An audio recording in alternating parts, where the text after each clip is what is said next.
జై గురుదత్త, జై కాళి. నేను మీ నరసింహదత్త స్వరూపానందగిరి స్వామి, దత్త శక్తిపీఠ వేద జ్యోతిష విజ్ఞాన సంస్థ కరీంనగర్.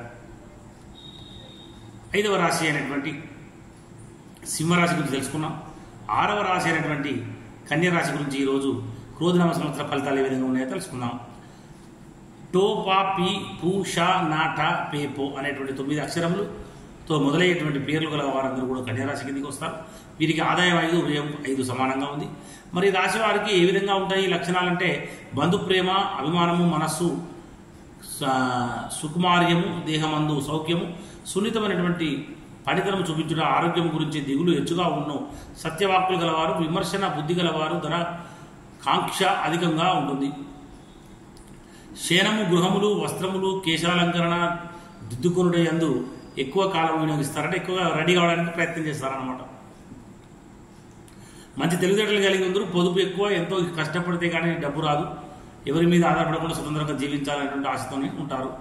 మరి రాశి వారికి 6వ ఇంట గురువు ఉండడం వలన కొంత ఇబ్బందులు ఉంటాయి. 9వ ఇంట సంచారం వల్ల శని కొంత శుభయోగం, తలచిన కార్యం నెరవేరుట, మనస్సు ఎంత సంతోషము, ఇంటి అంత వివాహాది శుభకార్యములు చేయుట, బంధుమిత్రుల కలయిక, అన్నతమ్ములతో కూడి ఉండుట, ఇంటి అందు పండగ వాతావరణం ఏర్పడుట, సంఘమునందు గౌరవం, కీర్తి ప్రతిష్టలు, సంతాన ప్రాప్తి, కొత్త వారిచే పరిచయము, రావాల్సిన ధనం వస్తుంది, పెద్ద మొత్తం ధన సహాయం తగదు, పిల్లలు చదువుపై ప్రత్యేక శ్రద్ధ చూపించాలి, అనుకున్న పనులు హడావిడిగా సాగుతాయి, అయిన వారికి సంప్రదింపులు జరుపుతాయి, వివాదాలు పరిష్కరించబడతాయి, ప్రభుత్వ కార్యాలయాల్లో పనులు సానుకూలంగా అవుతాయి, సమర్థతకు గుర్తింపు లభిస్తుంది, అన్ని వ్యాపారాలకు మంచి లాభములు, విద్యార్థులకు అంచనాకు మించిన ర్యాంకులు, మంచి ఉద్యోగము, ప్రమోషన్లు లభించడం, మీ మంచి తనం చూసి చాలామంది మిమ్మల్ని ఆశ్రయించి ముందురు, సకాలంలో సందర్భానికి మించి నిర్ణయాలు తీసుకుందరు, మీ ఆనందమునకు అవధులు ఉండవు.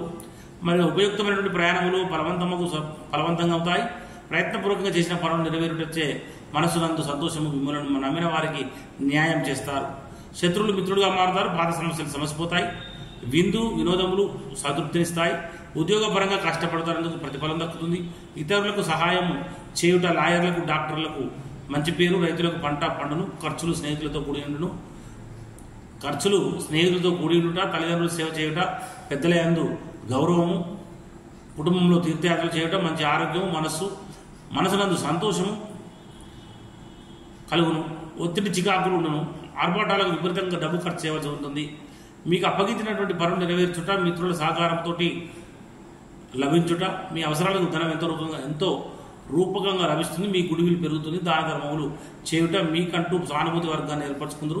ఈ సంవత్సరం అంతా మీకు మంచి ఫలితం ఉండును. ఇది జై గురుదత్త, జై కాళి.